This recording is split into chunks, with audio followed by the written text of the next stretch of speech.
All right, Gopher fans, we have to recap the Rutgers heartbreak, but we're also going to talk about what you haven't given enough appreciation for this season for the Gophers.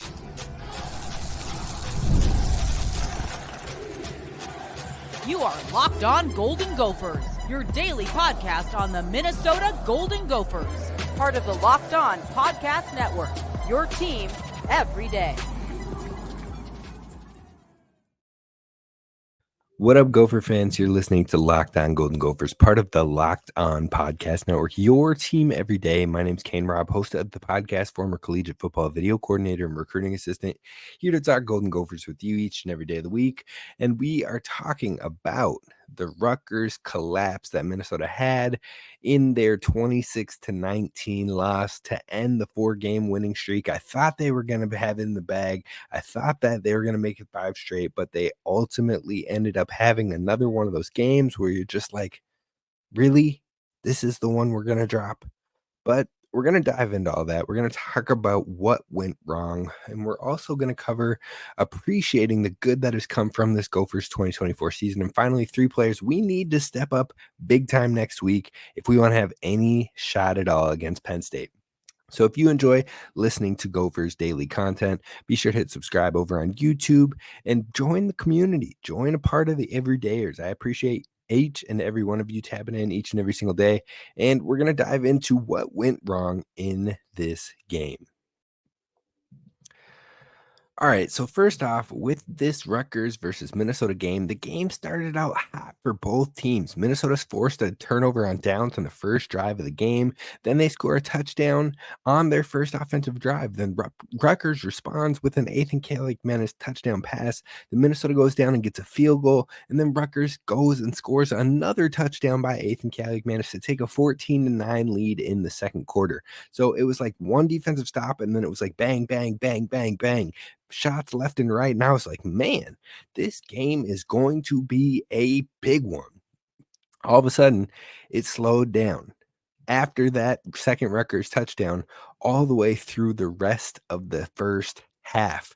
So overall, it was surprising to see Rutgers taking all these shots, making all these big plays, spreading the ball around, because heading into this game, I had said on Twitter, plain and simple, that it was a wrap. The Gophers were going to win this game because Kyle Monangai, the guy I had mentioned on this show multiple times as my biggest worry for the Gophers in this matchup, 65% of their offensive production, the second best running back in the Big Ten Conference, Kyle Monangai, was announced before the game to be out for the game, not playing.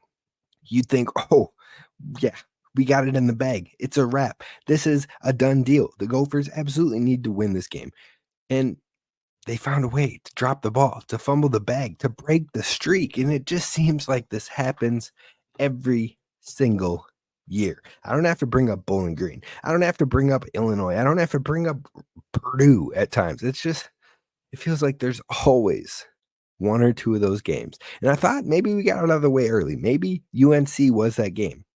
But nope, the Gophers had to have 2 in this season, UNC and now this Rutgers loss, which they both will be regrettable losses at the end of the season. But you talk about it's a 14-9 game at halftime. Rutgers is in the lead. Then Minnesota opens the second half with a great offensive drive, capped by a touchdown, takes the lead 16-14 right away in the third quarter. It's like, oh, yes, sir, this is what we're doing. And it was from that opening drive till 7 minutes remaining in the fourth quarter that Minnesota did not have any scores. Rutgers did not have any scores. All of a sudden, that high-scoring first half came to a absolute screeching halt. Both teams are punting left and right. And from that opening drive through the 7 minutes remaining in the fourth quarter, Minnesota had a brutal pass to Jamison Gears in that 7-minute area, who fumbled the ball in Minnesota territory. Then Minnesota was flagged with a defensive pass interference the next play once Rutgers took over on downs. And then Rutgers had a 2-yard walk-in touchdown because of a miscommunication defensively on the secondary, and Athan throws to a wide-open receiver for his third touchdown on the day. So all of that happens. All of that. Minnesota had like 4 or 5 different drives to try and build to their 16-14 lead and put this game away. They couldn't do it. They have a costly turnover, a bad penalty, and then they have a miscommunication on defense, and Rutgers scores. Rutgers retakes the lead up by 5 points, and Minnesota responded very uncharacteristically. You're talking about a Minnesota team that has put together a ton of late drives this year, a ton of opportunities to get game winners and what have you, and Minnesota responds by dropping 5 or taking a 5-point deficit, getting the ball offensively, and the first thing they do is have a sack, an incomplete pass, and then another sack for a safety, and Rutgers goes up by a full touchdown. So from that moment on, the energy, the momentum, everything felt like it was gone for the Gophers in this game and that everything was moving Rutgers' way. Now, that said, it was still a 1-touchdown game, and each team had another drive where they each punted, and then they each had a field goal, and then it was end of game. So Minnesota had multiple opportunities, not only to come back and take a lead, but also to build to the lead that they had through the beginning of the second half, and they couldn't get it done. Athan Kaliakmanis, former Gopher quarterback, cooked in this one, especially in the first half. He finished 17 of 33 for 240 yards, 3 touchdowns, and 1 interception, and that was with 4 bad credited drops by the Rutgers wide receivers. Those 4 drops were the difference between him passing for 52%, which he finished at, and what could have been 63%. So overall, Athan had one heck of a day against his former team, and he showed up and showed out against the Gophers. Now, overall, notable things for the Gophers. The offensive line played like an absolute sieve, gave up 4 sacks to a team that was rated 107th in the country in that stat, and they also were credited with giving up 10 pressures on the quarterback. Brosmer was 60% with 45 attempts, and he had 262 yards and a touchdown. Darius Taylor looked like he might be still dealing with injuries. He didn't get a whole lot of touches, only 12 touches throughout with 2 receptions and 10 rushing attempts. Daniel Jackson, Elijah Spencer, both continued to be a steady Eddie for this Minnesota Gophers offense. Daniel Jackson had 7 receptions for 70 yards, and Elijah Spencer had 5 receptions for 61 yards, both of them having some plays that were key on third downs to keep drives moving. And then you had Jamison Gears. Now, Jamison Gears was a surprising 8 receptions, 73 yards, but he also had a critical drop in the game on a third down, and he also had the fumble that ended up putting Rutgers into territory to take their final lead and move forward on the Gophers and ultimately win this game. So those 2 moments were backbreaking for the Gophers, which is very unfortunate. And then you talk about the Minnesota defense that took some time. They gave up a couple touchdowns early in the first half, and you're like, what is going on? But then ultimately, the defense gave Minnesota 5 opportunities to build onto their lead, and the offense came up short in every single one of them. Even after a safety, or even after the safety where Minnesota was down 7 in that late fourth quarter, the defense held strong again and forced a punt, and the offense still could not respond. It was uncharacteristic from the offense, uncharacteristic from the O-line, uncharacteristic from Max Brosmer at times, and this really felt like a missed opportunity overall for the Minnesota Golden Gophers, who could have had 7 wins heading into a bye week and your final 2 games. So the immediate reaction from a lot of fans in this game is probably an overreaction, with many saying that they won't win another game, which is extremely hyperbolic, and I think it's a complete 180 that is unnecessary. But many would have assumed a loss for Penn State, and that isn't impossible to take them down at home. We've seen Penn State have some chinks in the armor this season.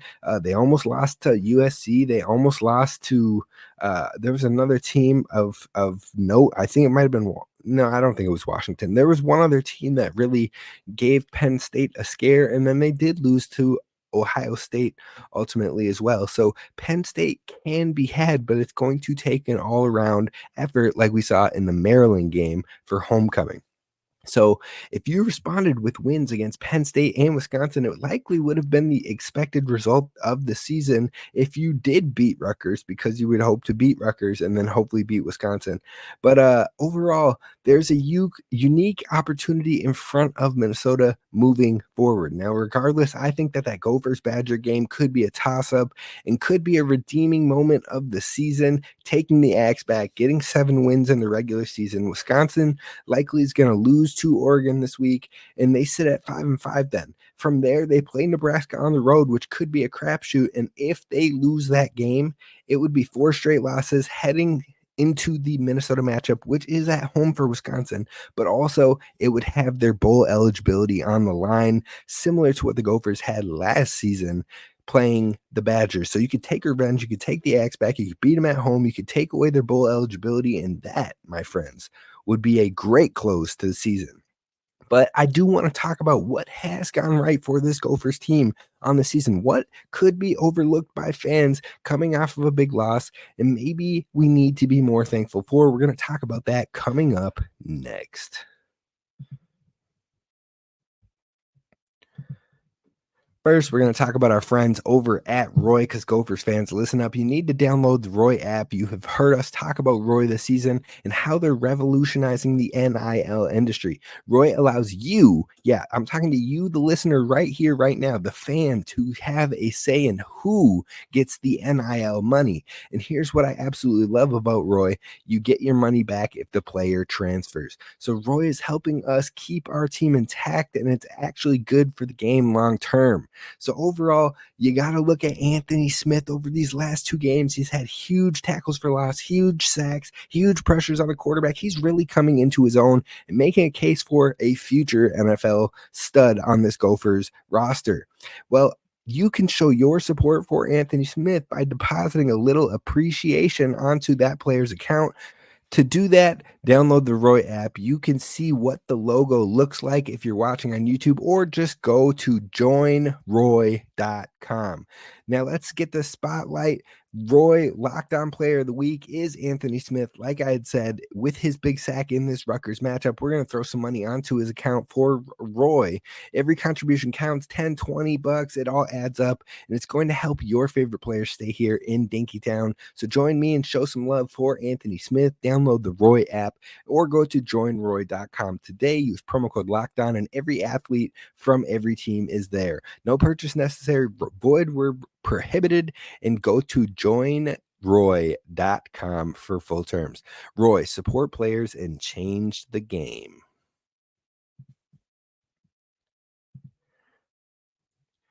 All right, Gophers fans, we're going to talk about things we need to be appreciative for this Gopher season, things that maybe we didn't see coming, things that are just things to be thankful for as Gopher fans. Now, when you're looking at this 2024 season, there are already a number of things that you probably wouldn't have anticipated at the beginning of the season that have come to fruition.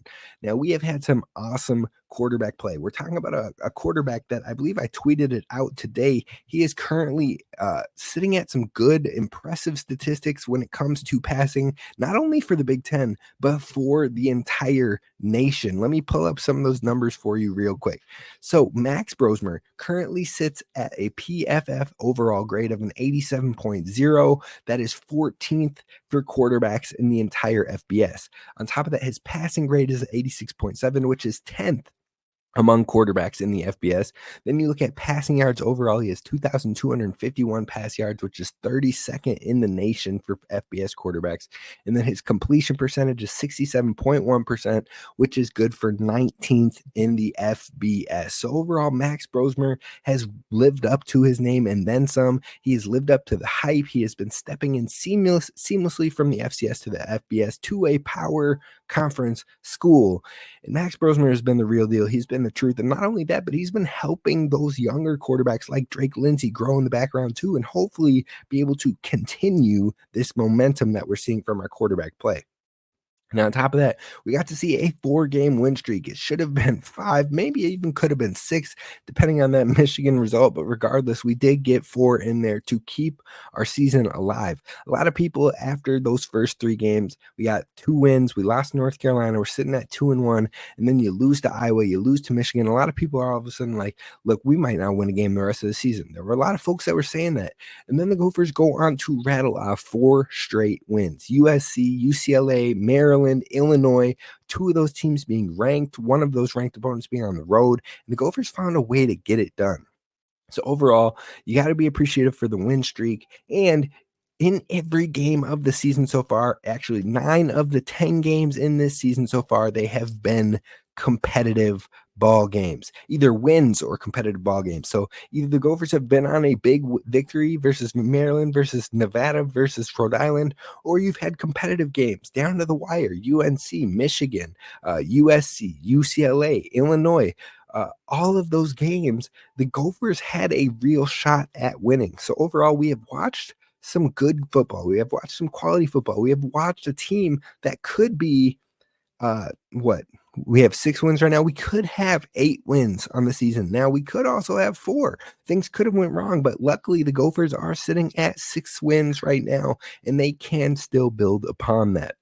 On top of that, we've seen an offense that can pass the ball. You just heard me talk about these quarterback statistics. This is not what we have seen from this Gophers offense in many years past. In fact, Coach Fleck has never had a Gophers team be a top 100 team of the 133 teams in the FBS when it comes to passing attempts. He has never had a team crack the top 100 for passing offenses. But this year, he finally has. This year, the Gophers are sitting at 68th when it comes to passing offenses. That absolutely shatters where the Gophers have been in his previous 7 years. So that has what fans have been asking for many years now, is a team that can actually pass the ball, find some balance, and what have you. Unfortunately, the run game hasn't always been there for the Gophers this year and has kind of flip-flopped on the season, but we can finally pass the ball, which is a bright spot. Now, on top of that, we've seen some risk-taking plays from PJ Fleck. We've seen him have a 4th down and goal attempt to win the game versus USC. We've seen him have big plays at the end of the first half versus Michigan, taking a Hail Mary shot, ultimately getting it down on the 1-yard line and getting a field goal to get some points at the end of the half, and ultimately playing to win the game instead of playing to have the least big of a score against your team. On top of that, he had game-winning drives against USC and UCLA, game-winning interceptions against those teams, the timeout that he called before Athan Kaliakmanis tried to quarterback sneak it in on a 4th down for touchdown.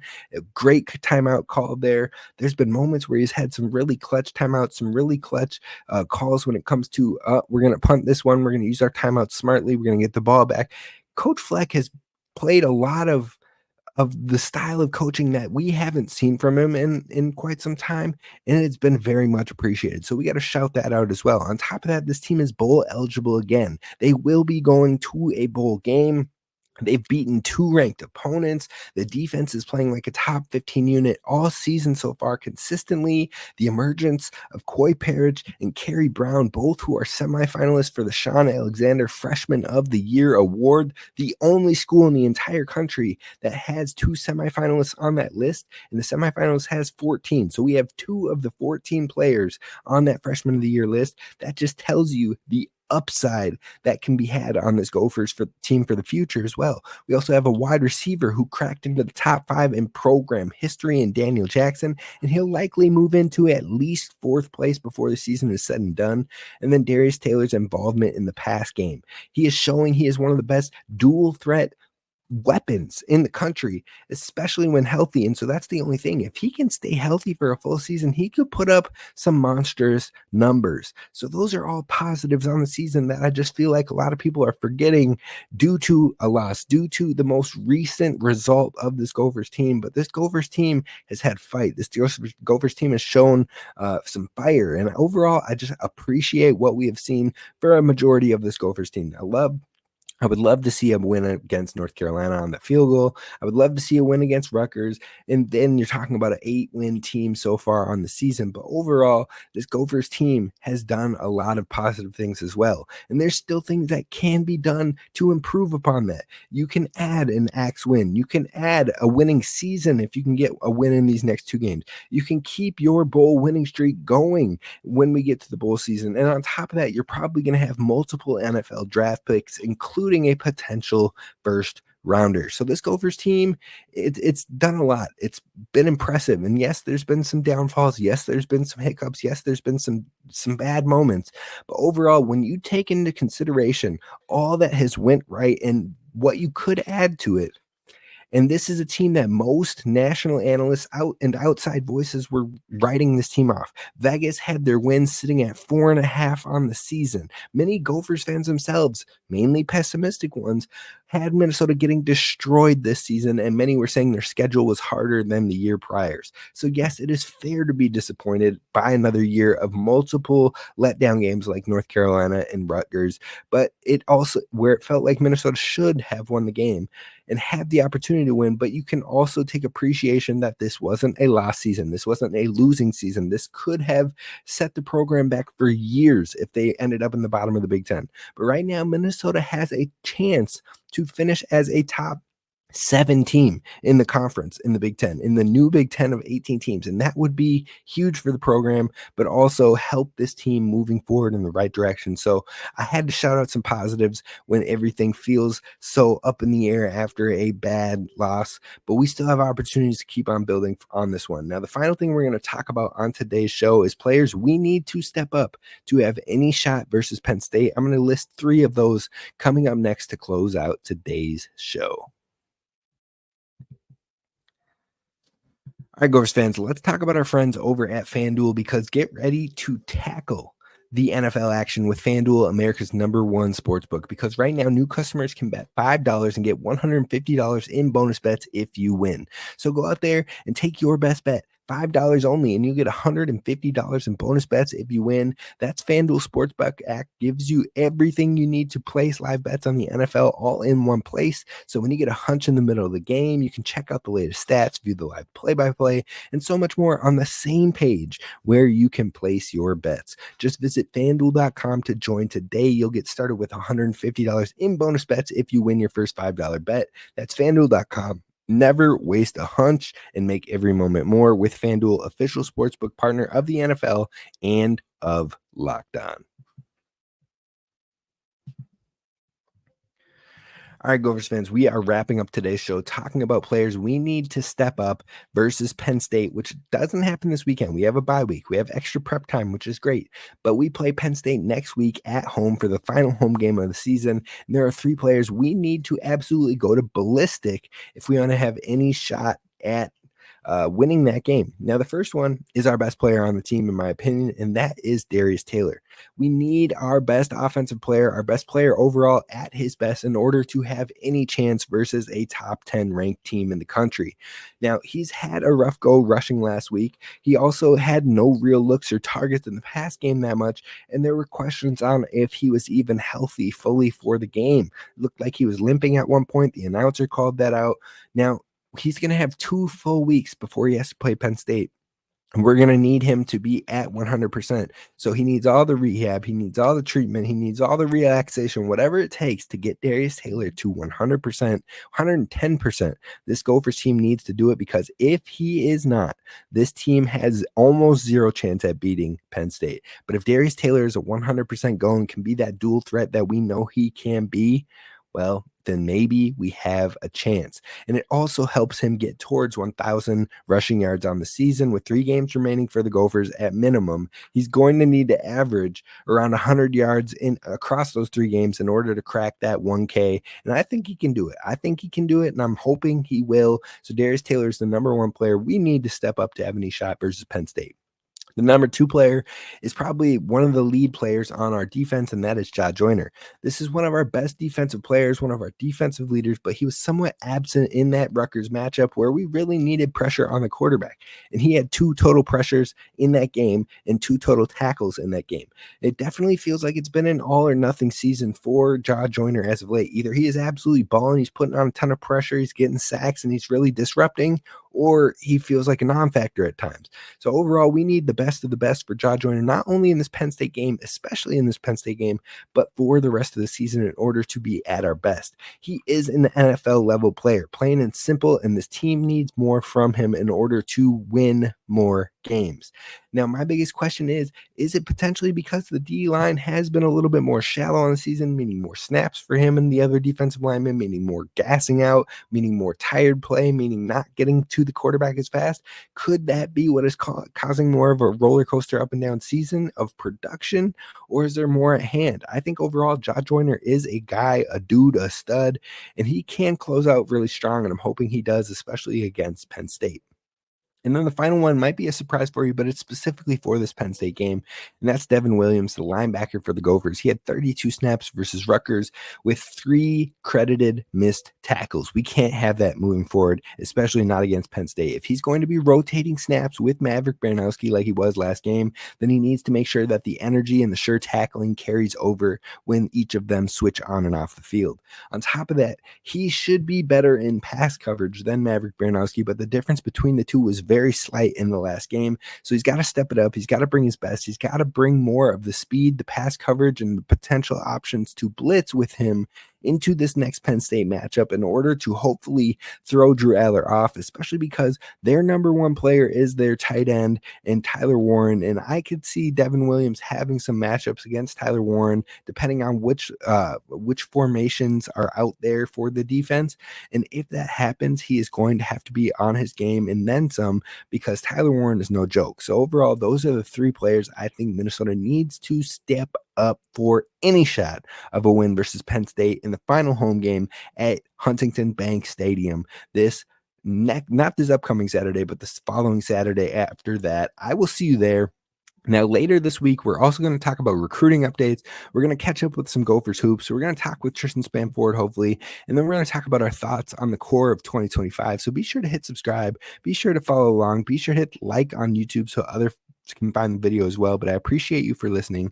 Row the boat, Sky Go Gophers, as always, and please don't forget to hit subscribe.